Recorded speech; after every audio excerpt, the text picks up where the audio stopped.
Every 3 years, Mid-Canterbury has a say on how money is spent in our place, and now is your chance to do just that. We have developed a draft plan for the next 10 years and we need your help to get it right. It's about our local infrastructure and services, our roads, rubbish and recycling, drinking water and playgrounds. And it also sets out how we plan to tackle the big issues facing our district. Some important things being proposed in the plan are around elderly persons' housing and water meters.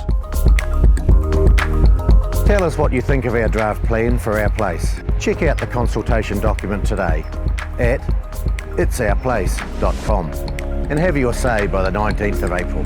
One of the issues facing our place here in Mid-Canterbury is how elderly persons' housing is paid for. We're proposing a way to address this in our 10-year plan and we need your help.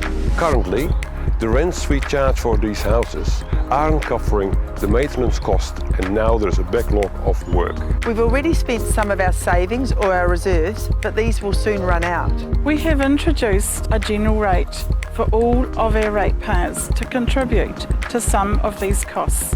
But compared to other councils, our rents are very low. So we are proposing to gradually increase the rates until 2026 so that the general rate contribution is no longer needed and the houses pay for themselves. Do you think this is the right course of action? Check out the full details and have your say at itsourplace.com. Water is a taonga of huge importance to our place, and we are proposing a big plan to reduce waste in our drinking water systems. We are losing a lot of water in our supplies through leaks, and we need to do something to find and fix them. In our draft 10-year plan, we're proposing to install water meters on every property connected to our drinking water supplies. The purpose is to track down those leaks. We have no plans to charge people for their water use. Right now, we just need to stop the leaks. Tell us what you think of this proposal by heading to itsourplace.com. We're accepting feedback until the 19th of April.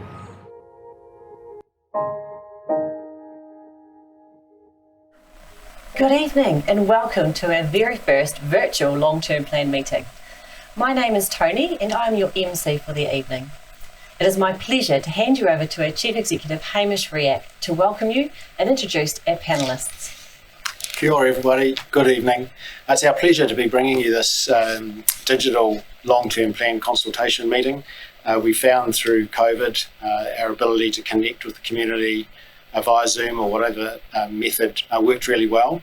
And so we're now trying our consultation process through our long-term plan feedback sessions via this medium as well. So it's new for us, it's a first. We hope it goes really well, we hope you enjoy it and get something from it. It's my pleasure to introduce those who are here to guide us through this evening. Firstly, our Mayor, Neil Brown. Good evening. Our Group Manager of Business Support, Paul Brake. Good evening. Our Group Manager of Infrastructure Services, Neil McCann. Evening. And we also have a group of staff here to help us guide through. So thanks to Andy, Mel, Emily and Ruben for helping put this evening together. So with those few words of introduction, it's my pleasure to pass you over to our Mayor, Neil Brown. Yeah, thanks very much for tuning in tonight at home. It's going to be a great evening, get to learn a lot. So let's get straight into the presentation.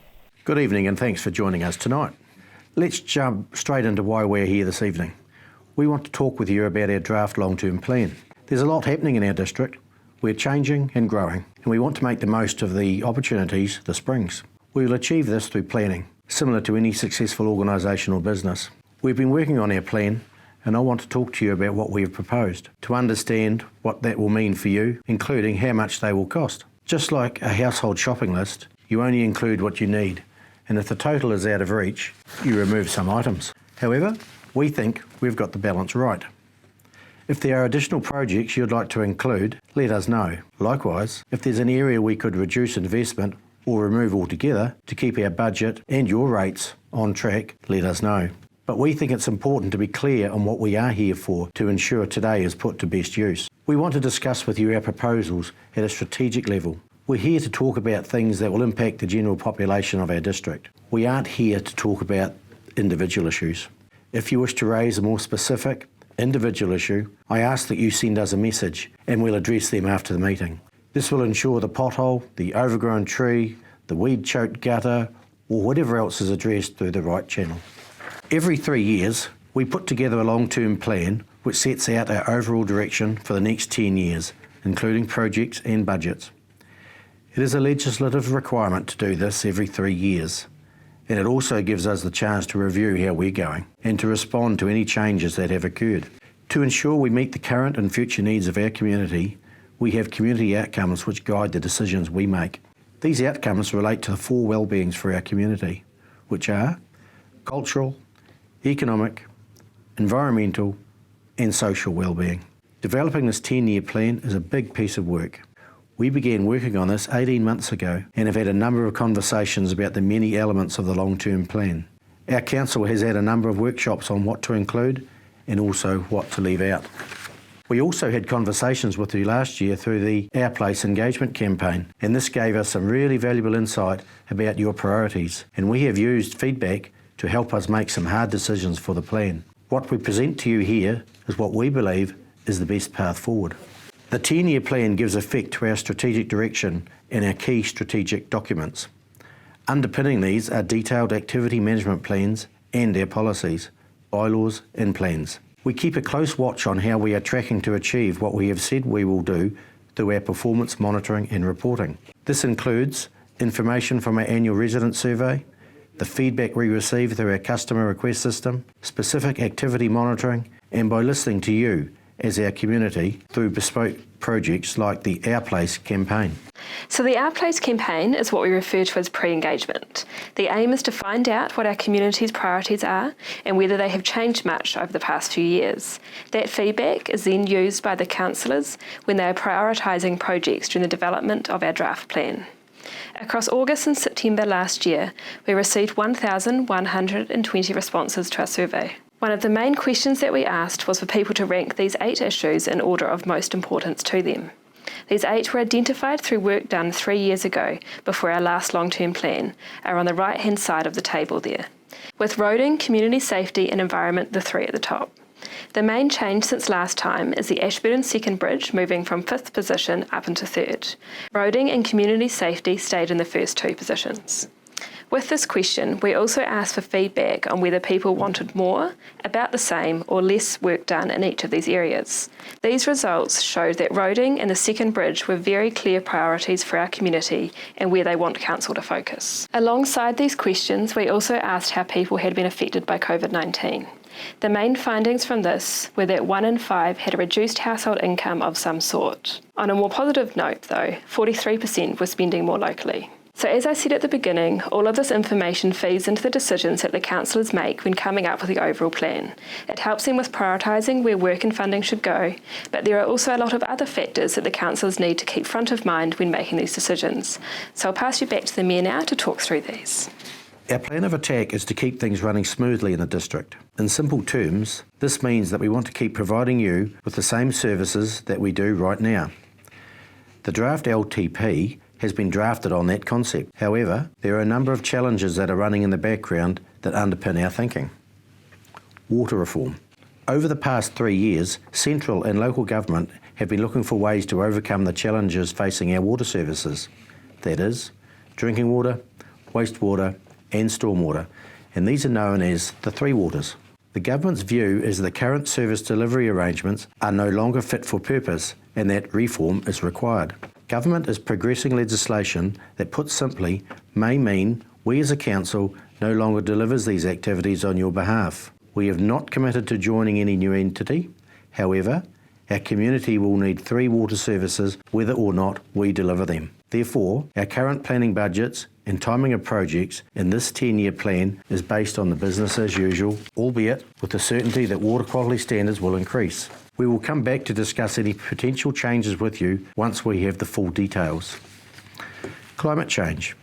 We adopted our climate change policy in 2019, which contains district-specific assumptions. We are working to understand both the challenges and opportunities that climate change will have on our district. While at a service provider level, we need to ensure our infrastructure is resilient and will cope with changes to our climate. We also need to consider the effects of climate change on our way of life as a district and support the community if changes are needed. Central government decisions and directions. Government is making a number of other decisions and setting directions that will impact both on us as an organisation and our wider district. The water reform we have already discussed. However, the NPS on freshwater management that came into effect late last year has the potential to significantly affect the way our district is farmed. We have used funding from the Provisional Growth Fund to employ an agricultural portfolio advisor to look into the impact of this NPS and how we can minimise any adverse effects on our agricultural-based economy. More recently, Government announced their plans to overhaul legislation to replace the Resource Management Act. We expect that the replacement of the RMA with new legislation will have significant impacts for local government. While we don't know the details of this, we are effectively bracing for change. Our capital work program. When we look internally at our business, our draft 10-year plan shows that we have one of our largest ever capital works programs planned for the next 10 years. The peaks in the first couple of years have in part been caused by works delayed in the 2020-21 year due to COVID-19, and also the stimulus funding we received from central government, which has brought infrastructure projects forward. In addition, we set out an ambitious 10-year plan in 2018. In short, we had a lot of work to get through. Most of the capital projects are required to be done now, and they can't be delayed, or the level of services for you as residents will be impacted. For example, there could be more leaks or additional maintenance required on our water and wastewater networks if we don't complete the capital program as planned. We have looked at the timing of major projects and, if possible, moved some to later years. This also helps to manage the impact on rates affordability.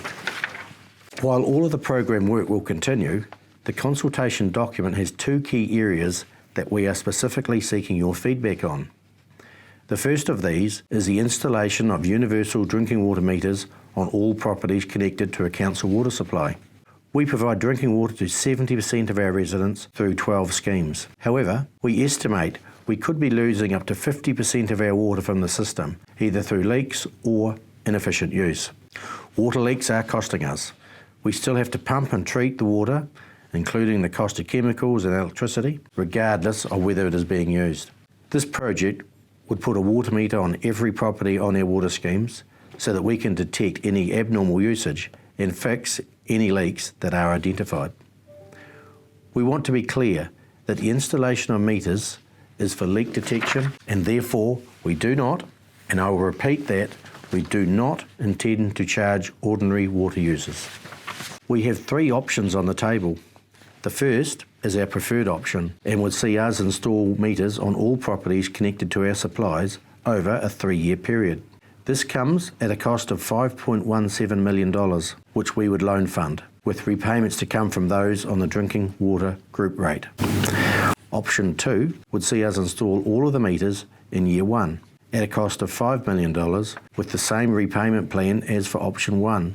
The difference in price between option 1 and 2 is the effect of inflation. The third option is that we don't install meters at all. Obviously, this would mean no associated costs of debt repayments for properties connected to our supplies, but we also won't be able to find the leaks. We believe that option 1 is preferable, as it allows us to address the issue of water loss while also continuing to progress other planned upgrade and renewals for drinking water. We own around 100 homes which we rent out to eligible residents aged over 65 years who meet a certain criteria. It is intended that the rent received covers the costs associated with running the housing. However, a backlog of maintenance has been funded from reserves, and there is still more to do. Unfortunately, the reserves will be fully depleted within 4 years at the current rates of expenditure. Last year, we amended our revenue and financing policy to allow funding to come from the general rate to cover the shortfall, and we have included this in our 10-year budget accordingly. We have also undertaken a comprehensive review of the service, and we now have a plan for the way forward. We want to get the service back to being self-sustaining as soon as possible, while also ensuring that we provide warm houses. This is a sensitive issue. Our tenants are at the foremost of our thinking, and we tried to reach a balance by sharing the increase the activity needs across both tenants and ratepayers. Given the sensitivity involved, we met with our tenants several weeks ago to give them a heads up that this was being proposed. Again, we have three options on the table. The first is our preferred option and would see us increase rents to $110 per week for a single unit and $130 per week for a double unit. For context, some tenants will be hit with an increase of $18 per week. There would be an annual increase of $10 from 2022 until rents are at $170 per week for single units and $190 per week for double units. Alongside this, we have included $135,000 of general rate for the first 2 years and loan funding of $1.4 million. By 2023-24, the activity should be self-sustaining with no need to access the general rate for additional money and with a reserve balance of $285,000. Our second option is that we would increase rents by slightly less each week, only up to $100 per week for a single unit and $120 per week for a double unit in the first year, and then $10 each year thereafter, until we reach the rental of option 1. We don't propose to raise any loans with this option, therefore the general rate contribution would be needed until 2026-27. From then, the activity would be self-sustaining with no need to access the general rate for additional money and with a reserve balance of $260,000. The third option is that we keep the annual rental increase for tenants at the current consumer price index, the rate of inflation. Any shortfall in funds required for the upkeep of the houses would come from the general rate. This option would mean that the expenses would increase faster than rental income and reserves would be empty by 2025-26. The activity would not be self-sustaining and would be increasingly reliant on the support of all ratepayers through the general rate. We believe that option 1 is preferable as it allows us to address funding issues of the activity while returning it to be self-sustaining as quickly as possible. We have committed to reviewing this activity again in 2 years' time to ensure we have achieved this and to consider the ongoing future of the elderly person's housing, for example, such as whether another community housing provider would be more suitable to manage the portfolio. This slide highlights the key projects across the district for the first 5 years of our draft plan. As you can see, we plan on investing significantly in our drinking water networks to ensure they meet the high drinking water standards of New Zealand, which we're expecting to come into force. We also plan on continuing our maintenance and renewals program. Over the life of the 10-year plan, we aim to spend over $45 million in doing so. Our wastewater network will also continue to be upgraded, with over $16.1 million budgeted across the 10 years to upgrade and reline our sewer mains. The second urban bridge connecting Ashburton to Tynwald remains in our draft 10-year plan. We have this programmed for years 4 and 5. It is expected that the project will cost $37 million. We have committed to funding 20% of this, therefore have $7.5 million allocated in the budget. We are working through a business case process presently with NZTA to look at funding scenarios, as we expect them to fund over half of the costs, with the remainder to come from other central government sources. Projects from within the Ashburton Domain Development Plan that we adopted late last year have flowed through into our draft plan, with the Walnut Ave Promenade, Central Hub, playground upgrades and water play area early projects all planned to be completed within the first 5 years. We have budgeted $3.5 million to continue to upgrade our public conveniences throughout the district and a further $1.8 million to upgrade memorial halls and reserve board areas. Further information can be found in the consultation document or in each specific activity management plan, all available online at itsourplace.nz. As we've indicated, we have a large capital expenditure program over the next 10 years. We fund most new large capital expenditure projects from loan funding. This ensures that the cost of the project is spread over the life of the asset. This ensures that the current ratepayers do not pay the full cost of an asset that future ratepayers will use. The bar chart shows that Council's debt peaks at $166 million in 2026-27. We borrow through the Local Government Funding Agency, which was an agency set up to facilitate council borrowings, and they have some borrowing covenants that we need to comply with. The clock tower shows in green our current debt, which is $97 million. The peak debt in red, which will be going to $166 million. The orange bit shows that to stay within the covenants, we could actually borrow up to $243 million. So it shows that we're nowhere near our peak debt, and if needed to, we could actually borrow substantially more. So the $166 million is still well within our covenants. As I stated on the slide before, our peak debt is $166 million in 2026-27. In that year, our total net assets are $1.2 billion, so our debt is 13.8% of total net assets. Our current average interest rate on our debt is 2.4%. The average interest cost over the 10 years is 4% of our annual revenue. Council has an international credit rating through the Fitch agency. That rating is AA+. This is the second year that we've achieved a AA+ rating. The rating is based on the LTP projections over the next 10 years, so takes note of our revenue, our expenditure, our debt and our assets. Ashburton District Council is one of the highest rated councils in New Zealand, meaning it has a strong ability to meet its debt requirements. I'm only aware of one other council that has a AA+ rating. Because we have such a high rating, we are able to borrow cheaper through the Local Government Funding Agency than those councils that don't have a credit rating. We obtain a discount of about 20 basis points on our borrowing. So in conclusion, Council will be able to comfortably service the debt. Council's debt servicing costs are minimised through its credit rating, and Council will remain in a strong financial position across the 10 years.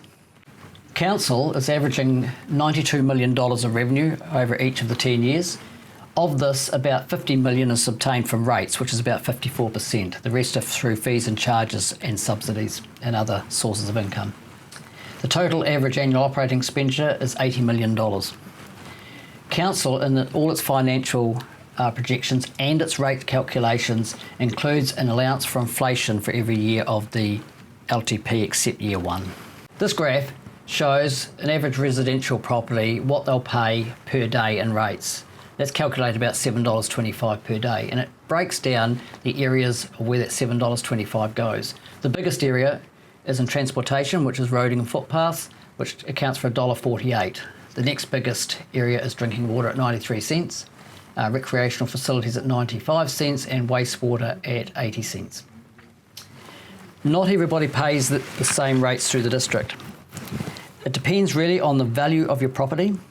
It includes the type of property you have, whether it's residential or commercial, and where it's located. We have different rates for different locations.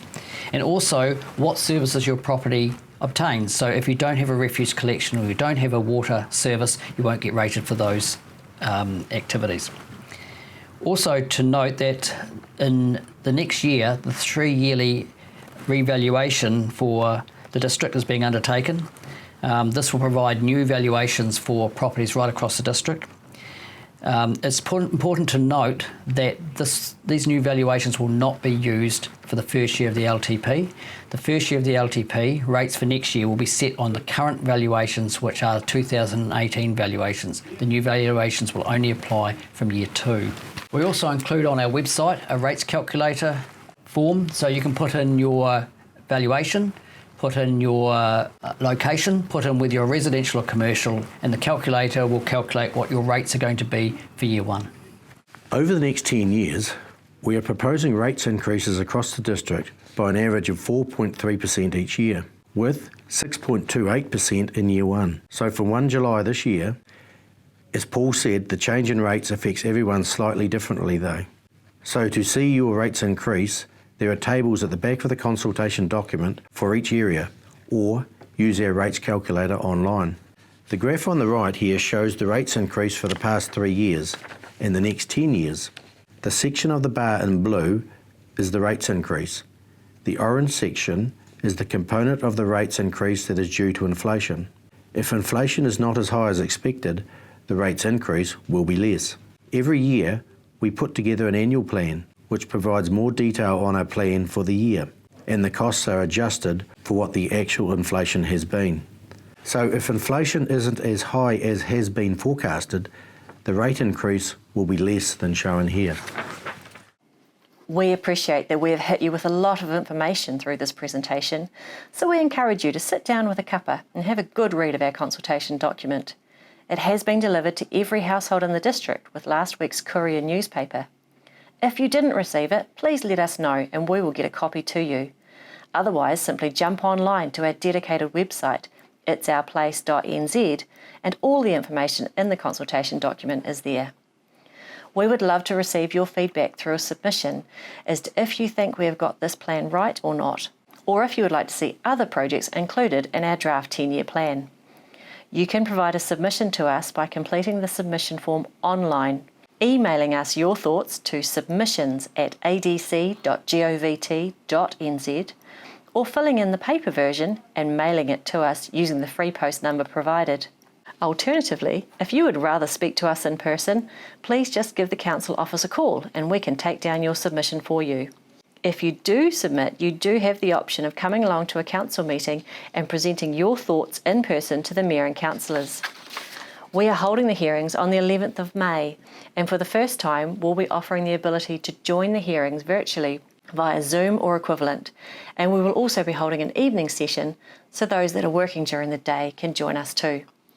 I want to assure you that the Mayor and councillors do read each and every single submission that we receive, and that submissions really do help in the final decisions of council.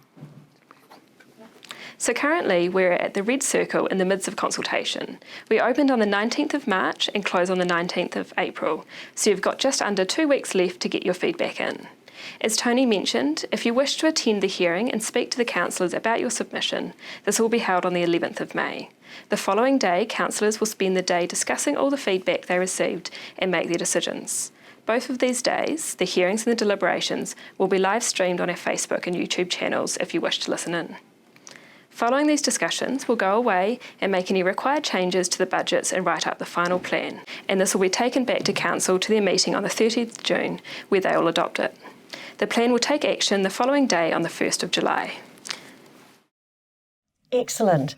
We're moving now into the next part of our presentation to you this evening, and this is where you can actually come along and ask us questions. We encourage you to do that by simply typing into the chat box, whether you're watching on Facebook or YouTube. We have had, over the last 2 weeks, 7 community meetings, and there have been some general themed type questions that we've had and fielded over that time, so we've answered these for you here tonight. So I'm going to start with you, Neil McCann, just talking around universal drinking water meters. And a question that has come up quite a lot is, what other options are there that council has to detect water leaks? Are meters the only option? Thanks, Tony. Meters are essentially the best option for determining what leakage there is on private property. We do have other means of measuring loss on our mains. We have MagnaFlow meters that can record consumption during 2 o'clock or 3 o'clock in the morning. So it is certainly the most accurate way of finding where the water is going in the private properties. The other areas we can monitor using other meters. Excellent. Thanks for that, Neil. Another question that we've had along that same theme with the drinking water meters is how we as a council have actually calculated the water loss estimate that underpins our thinking around the need for the universal drinking water meters. Could you just give that some more explanation for us, please? Yes, this water loss figure is purely calculated from the total volume of water that comes out of our treatment plants divided by the number of households. Now, there's a lot of assumptions. We typically work on about 220 litres per person per day, and we multiply that out and for a typical household, and that's the figure that we end up getting from the total volume produced. Excellent, thanks. And a third and final question around the drinking water is why residential D and rural A properties have to pay for water over a certain volume, but other residential zones don't, like residential A, B and C, which are within town. Yes, Tony, those properties are the larger properties that are normally on the outskirts of town, and they typically use far more water than what a normal house in the town would use. So that's why they are treated differently and they have a different allowance. Great, thank you for that, Neil. I appreciate your time. Mayor Brown, I've got a question now for you around the second urban Ashburton Bridge, and that's relating to why council isn't giving consideration to a bypass and why the Chalmers Ave site is so front of mind for council. Yeah, we looked at the bypass option way back 9-10 years ago when we were looking at all the options, and it was deemed not satisfactory to use that bypass because of the cost. It was cost prohibitive, almost double or even a bit more the price of the bridge that's there now. And we're sticking with the Chalmers Ave preferred location at the moment because that's what came out of the business case that was done early on. And we've been purchasing land for that site over the years, getting ready for the bridge being built. There were also designated land that the new road will take, and that's. And we're also at the moment doing a business case. We're at stage 2 of the business case, and that business case is looking at all the options. And once that case is finished, or stage 2 of it, which will be in another month or so's time, it'll see whether the Chalmers Ave is still a preferred site, and if it isn't, there'll be another preferred site. So we'll just wait and see what that happens after that date. Great, thanks for that update, Neil. Mr. Brake, just got a question for you that we have been asked frequently over the last few weeks, and that's why Council doesn't use the Consumer Price Index for its inflation rates. Council has some unique costs in bitumen and items like that particularly impact on councils more than the CPI, so we use a local government index which actually reflects better, I think, the inflation that's going to be on council figures rather than the CPI. Great, thanks for that update. Hamish, just a question for you around the Three Waters reform. Just some clarification around the timeline with what we've got coming up over the next 12 months with that, please. Yeah, thanks, Tony. So the Three Waters reform is the big piece of government reform around how drinking water, wastewater and sewage systems are delivered to the community. That's been done by councils for many years, and the government has come to the view that that's no longer potentially the best way of delivering these services. So there's been a big piece of work over the last 6 to 12 months, which is going to culminate in a decision that Cabinet will make in the next couple of months. And they're currently saying that the policy will create some new water entities, and each council in New Zealand will have the ability to opt out of that arrangement if they so wish. So the current thinking is that voluntary system, each council in New Zealand will come out and consult their own communities with all the information which is not yet available, and find out then what each council thinks is best for their community in relation to the service delivery of Three Water reform. That process has been separated out from this long-term plan because it's such an issue of some importance and not yet fully clarified the detail that it was best to consult on this long-term plan for everything else. And then the Three Waters reform would come along probably towards the end of the year, maybe September, and Council make a separate and unique decision around the future delivery of water for this community. So we're at this stage working to the government's reform program and expecting to be consulting the community towards the end of this year as to what this council should do. Thanks for that update, Hamish. It's such a massive issue for the sector. Over the course of the past few weeks, we also received some questions around elderly persons housing, which I can answer. The first question was if we've considered giving elderly persons housing to another agency to deliver. Council at this stage needs to get the stock up to standard as a landlord and under the Residential Tenancies Act. So that's the focus of why we're looking to do the upgrade programs that we are. Another question that we've fielded around the elderly persons housing is if we have enough supply and if there is a need for more. Currently we've got 100 elderly person housing units within the district. We have a wait list of about 15 or 16 people. We aren't seeing a massive demand for more at this point in time, but certainly staff and councillors are keeping a very close watch on that. So Mr. Brake, another question for you now. This is regarding how the $20 million that we received from the central government funding for the Library and Civics Centre, how it's actually affected our rates. It's reduced our need for borrowing for that project, so it will actually reduce the rates. We went out with an LTP amendment about a year, 18 months ago, which showed the impact that your Library and Civic Centre would have on people's rates. But the $20 million means that we don't need to borrow $20 million, so that will reduce the impact of the cost of the new building. So the rating impact won't be as large as what we originally projected, given that we were given $20 million of subsidy towards that project. Great, that's certainly some good news. Just a question more around the operations of council now. Can we take out a loan to smooth a rate increase over the first few years of the draft 10-year plan? The draft plan does have borrowing in it. So we have borrowed for capital expenditure projects that helps spread the cost to the ratepayer rather than the ratepayer in the first year bearing the full cost of the project. So it helps spread it over the life of the project. We don't generally borrow for operating costs. That's a bit like selling your assets or using assets to actually fund day-to-day costs. So we don't generally do that. We can in exceptional circumstances, but if we did, we'd tell you why we're doing that. Great, good to know. Thank you. Mia Brown, a question for you now around the universal drinking water meters. And the question is really simple. Will the water meters be used to charge for water? No, this council has decided that they won't charge for water, and this council can make that commitment in this term of council, and that term of council lasts 3 years. We can't bind another council on what they would do in the future. And obviously we've only got 18 months left to run before our term is over. So we can't tell the next term of council what to do. So that will be up to them. And we don't know who those people will be yet. So it'll be up to them to decide whether they will charge for water or not, but definitely not this council. Great, thank you for that clarification. Hamish, a question for you now regarding the Environment Canterbury rates, and the submitter is noting that ECAN is proposing a large rates increase. So does Ashburton District Council have input or make a submission to this? Yes, we do, and we have a draft submission prepared ready for council's approval, essentially expressing some concern at that level of rates increase and the impact that will have on our community and our ratepayers.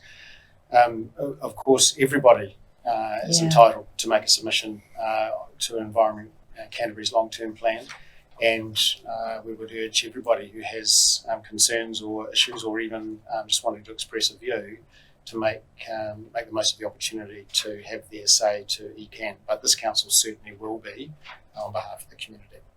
Excellent, that's good to know, and I think that's an important point to reiterate, is that everybody has the opportunity to have their say. Paul, a question for you now. Is this really a 3-year plan? And are projects that were in the previous 10-year plan rolled over into this one? It is a 10-year plan, but the focus is on the first 3 years in detail. There were a couple of projects that did not, that were in the previous LTP that are not in this one. One of them was the sports field development down at EA Networks, and also the rock climbing wall in the stadium. Both of those have been put on hold, and we're doing a bit more work on that before looking at advancing those. So those two are definitely not in this LTP, but were in the previous one. Great, thanks for that clarification. We've just had some questions coming in around whether you can provide feedback on topics other than the drinking water meters and the elderly person's housing. I can answer that one just for clarification. Yes, you can submit to council on any of our business. So it can be wastewater, it could be roads, anything that we do and that we provide to the community that you have a view on, or even if it's something that's a new area that you think council should be involved in the future, now is the chance to have your say and give us that feedback. Excellent. We've got a question here from Murray. Paul, I think it's a question for you from a finance perspective. So your draft LTP has a massive reliance on borrowing for capital projects. While interest rates are low, what is the forecast for repayment of the debt, presumably funded from future rates? Our repayment of debt of interest costs is about $4 million, which is quite a low percentage of revenue.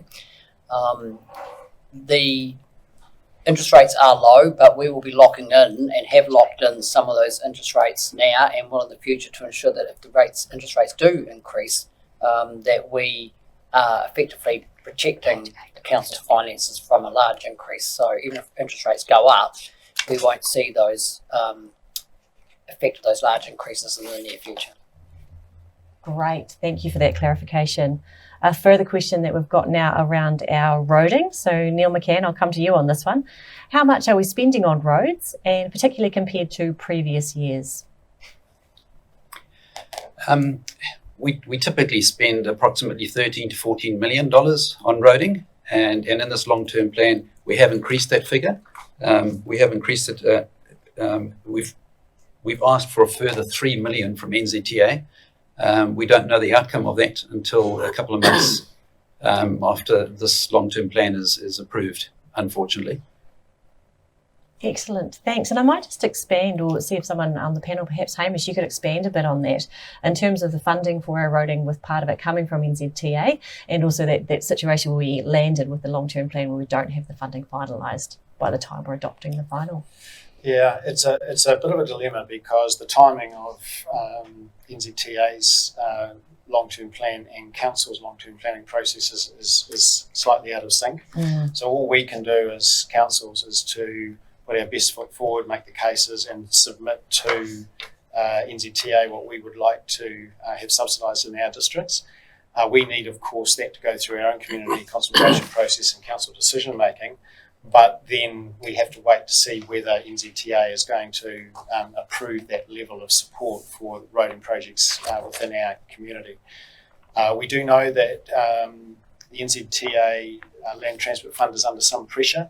And if you think of the COVID impact over the last 12 months, and particularly in relation to road user charges and petrol tax, those revenue sources, which are large parts of the funding for the subsidised work program, have come under real pressure through COVID. And so we do know that there is some pressure on NZTA funding. Equally, NZTA are thinking hard about the government's directives around modal change. So talking about rail, talking about coastal shipping as ways of relieving some of the pressure on the roading network. So it's a really complicated picture. All we can do for this plan is put forward our best planning, make the request, and then wait to see how it all drops into place once NZTA have gone through their planning processes. Remembering, of course, NZTA is a single national agency, and they're dealing with multiple councils with all the competing interests and requests that are flowing in. So a slightly complicated and a little bit out of step process, but we just make the most of that situation. Yeah, excellent. Thanks for that explanation. I always know it's a complex one for the community to understand. Keeping with that NZTA theme, I'll pass this one to you, Mayor Brown, please. And that is a question, is Council involved in NZTA's Tinwald Corridor plan that's currently out for consultation? Yeah, the NZTA has been to Council and they've told us what the plan is, exactly the same as what they've done to the community at the open day in Tinwald last week or the week before that. So we're kept up to date with what's going on there, but it's not our road. And hence, that's why they take control of it and they are doing the planning on it. And we're just keeping a watchful brief on the side. Great, thanks for that. Just a question now around stormwater, and I'll pass this one to you, Neil McCann. And the question is Council still planning on building wetlands that have been discussed previously as part of like the management and filtration of stormwater? Yes, certainly we haven't got anything formulated, but any new design for any wetlands or water sensitive design for treatment of stormwater, we certainly will be looking at those type of designs going forward. But certainly we haven't got anything formulated now, but it will definitely be incorporated in the future. Great. Thanks for that, Neil. Appreciate that update. So as I say to everybody who's at home watching this, if you've got any further burning questions, please don't hesitate to type them in and send them through. We are getting a little bit low, but happy to take them as they come. So I guess I might just hand now to Neil McCann just to give us a bit of an update on the project that's happening on the south side of the Ashburton Township at the moment, that we've got some central government funding around our wastewater, please. Yes, Tony, this is the Ashburton Relief Sewer, which is a follow-on from the sewer project that we recently completed, which was the sewer main under the river and a pump station to our treatment plant. This relief sewer will pick up all the sewer on the eastern side of the town and is allowing us to build for the future with bigger pipes, and work has already commenced. We did receive approximately $8 million as part of a subsidy from the government. And the work is well underway and due to be completed by March next year. Great, thank you for that update, Neil. Appreciate that. Paul, just coming back to you, we've got a person in the audience looking for further clarification, asking how much we spend on capital repayment of debt. I can't give you the figure off the top of my head, but we do budget and are repaying debt every year. It's generally taken over the life of the asset and averages over 25 years. So every year in the LTP there is repayment of debt. So we do rate for that, and it is being repaid. Great, thanks for that update, Paul. So we've got some feedback coming in questioning about what other plans apart from the upgraded playgrounds have we got for the children of the district. The submitter was noting the disappointment with the delay to the EA Networks projects that had been in the 2018 long-term plan. So Hamish, I might pass to you for that one, please. Yeah, thank you. There's perhaps two ways of, or two parts to answering that question. The first one is that we have just recently commissioned a playground audit. So that's been designed to look at the current state of all our playgrounds across the district and where we can modernise, make those safer and ensure that those playgrounds continue to meet the community and the children's needs. And secondly, we're about to commission some research on all our swimming pools, including the EA Network Centre where the rock climbing wall was placed. To do a utilisation study to try and understand better how those facilities are being used, where the pressure points are and what sorts of things might add value to those facilities. So I think between the playground audit and the future utilisation study, we'll get a much better picture on what the community needs might be right across the board, and hopefully the result of that will be a program whereby we can continue to improve and meet the community's needs. Great, thanks for that, Hamish. Just going to move now to a roading question for Neil McCann, and that's around the average cost per kilometre of roading reseals, please, Neil. The cost of reseals in the 2019-20 year was approximately $35,000 per kilometre. Great. Thanks for that, Neil. I appreciate that update. Hamish, a question now for you around personnel costs. The submitter is asking that in our 2020 annual report, personnel costs were shown as $14,508,000 and $24,936 in 2020. So what is the plan for 2020-21? So the first year of the long-term plan, our personnel costs are budgeted around about 17 million. Mm-hmm. One of the things to note is that there have been a number of programs, particularly post-COVID and part of the lockdown program, the government stimulating the economy, where we have managed to apply for and receive quite a number of financial support packages for work that council is undertaking. And so while there is an increase in personnel costs, it's not all at the expense of the ratepayer. And there's quite a number of positions that I can think of that have been supported either by Creative New Zealand or the Public Library Association or the Provincial Growth Fund, all for work that might not otherwise have been done, which the government was highly motivated, of course, to keep work being done, people being employed, work that might not otherwise have been a priority. And by funding it, it's enabled councils like ours to continue to do some of those activities. In some cases, in fact, have new activity because it's being supported by central government subsidy. So yes, an increase for the first year of the long-term plan, but not all directly comparable to the source of the money from previous years spent on personnel. Excellent, that's great clarification. Thanks for that, Hamish. So just a question for you, Mayor Brown, just around when you actually receive submissions and feedback from submitters at the end of a consultation period, what do you actually do with it?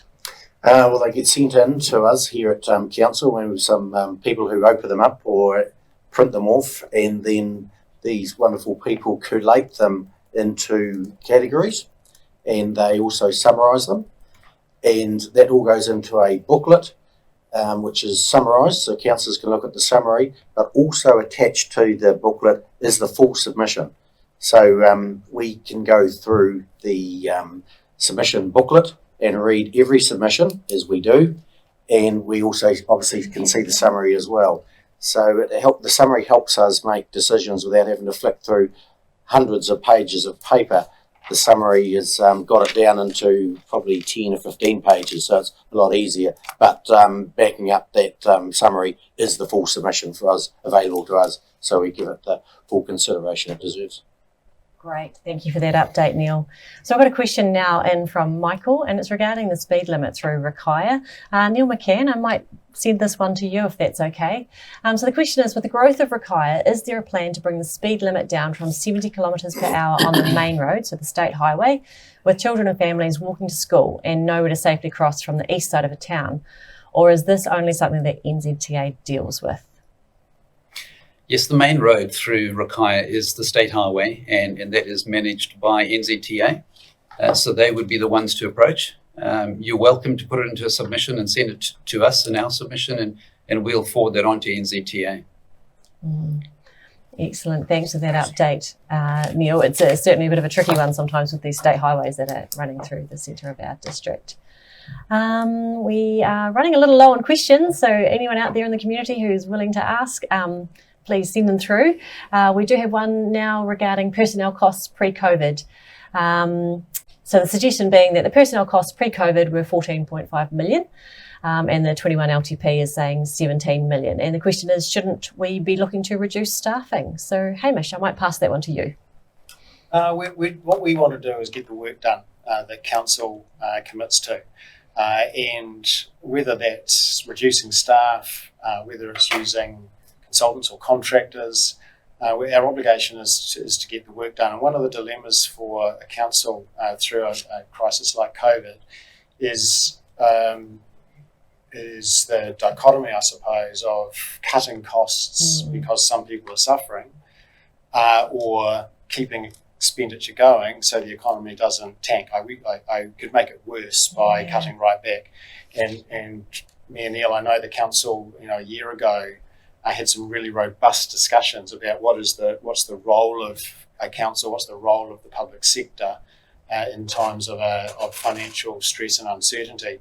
And just like the government has borrowed and stimulated the economy, and I think mostly commentators and pundits have given them some credit for keeping things ticking over when things are really uncertain, then so too does a council faced with the same questions around what is the sensible place to do. And of course, each council is on a different place on the spectrum or the continuum of those issues.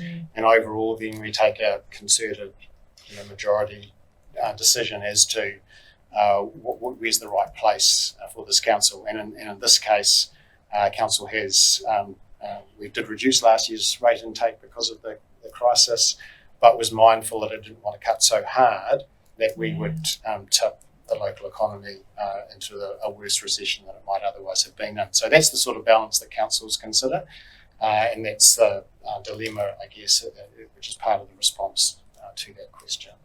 Yeah, excellent. Thank you for that, Hamish. So we're looking like we're a little low on questions, team. So what I might do is just give you a bit of a wrap up in terms of what happens from here. There's just about just over 10 days left, just under 2 weeks, left in this consultation period. So we urge you to have a look at our consultation document that did get delivered to every house in the district last week. If you didn't receive it, pick up the phone and give us a call. We'll soon get you a copy. Otherwise, head on to our website. It's ourplace.nz, and all the information is contained there. If you've got any feedback, whether it's good, bad, ugly, whether you support what we're looking to do, please put pen to paper and tell us that. As the Mayor has alluded to, every piece of information that we receive is really valuable, and it helps the Mayor and councillors to make their final decision when they're setting the final long-term plan. So from here, I might hand you back to Mayor Brown to do the final remarks.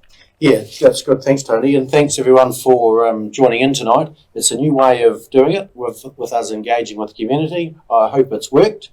I'm sure it saves you having to come out on a night when you don't want to. You can just sit back and relax and watch us in the comfort of your home. So glad you enjoyed it. I hope you did anyway. But please remember to put your submission in It is important that you tell us what you're thinking, and you can do that by either email it, post it, or phone it in, or even drop it in person to the council building. So please do that. We will take it seriously. We read every one of them, and we need your thoughts to put this plan together. So thanks very much for joining us tonight.